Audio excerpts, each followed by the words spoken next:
Lenaane leno di simologile ka 2006 ha dinaga di ne di dumalana go fetolela mokgwa wa kgaso go tswa go analogue go ya go digital.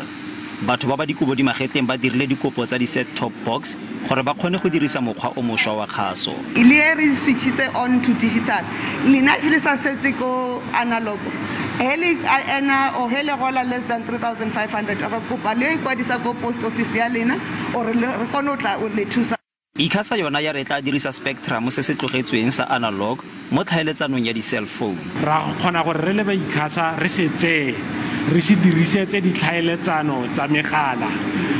Spectrum seo se se dulang mo go sub 1 gigabit band se botlhokwa thata. Ha se baagi botlhe ba ba kopileng puso go ba thusa ka di set top box. Apply go khosing mabane so umfile pampira gore ha ba satle re kana ga ba founela ga ba checka go gwetsalang. Ene ke na le 1 day go tsanga beke ke tlhalosa se mara gona ke tshepa gore e tla tshameka sentle ka mo ke bonang ka teng. Lantlhaine e sokodisa. Maafrika Borwa a mangwe a setse a fetoletse mokgwa wa kgaso ka dirisa DSTV le OpenView ga mmogo le tse dingwe. Itumeleng Khajane, SABC News, Zeerust.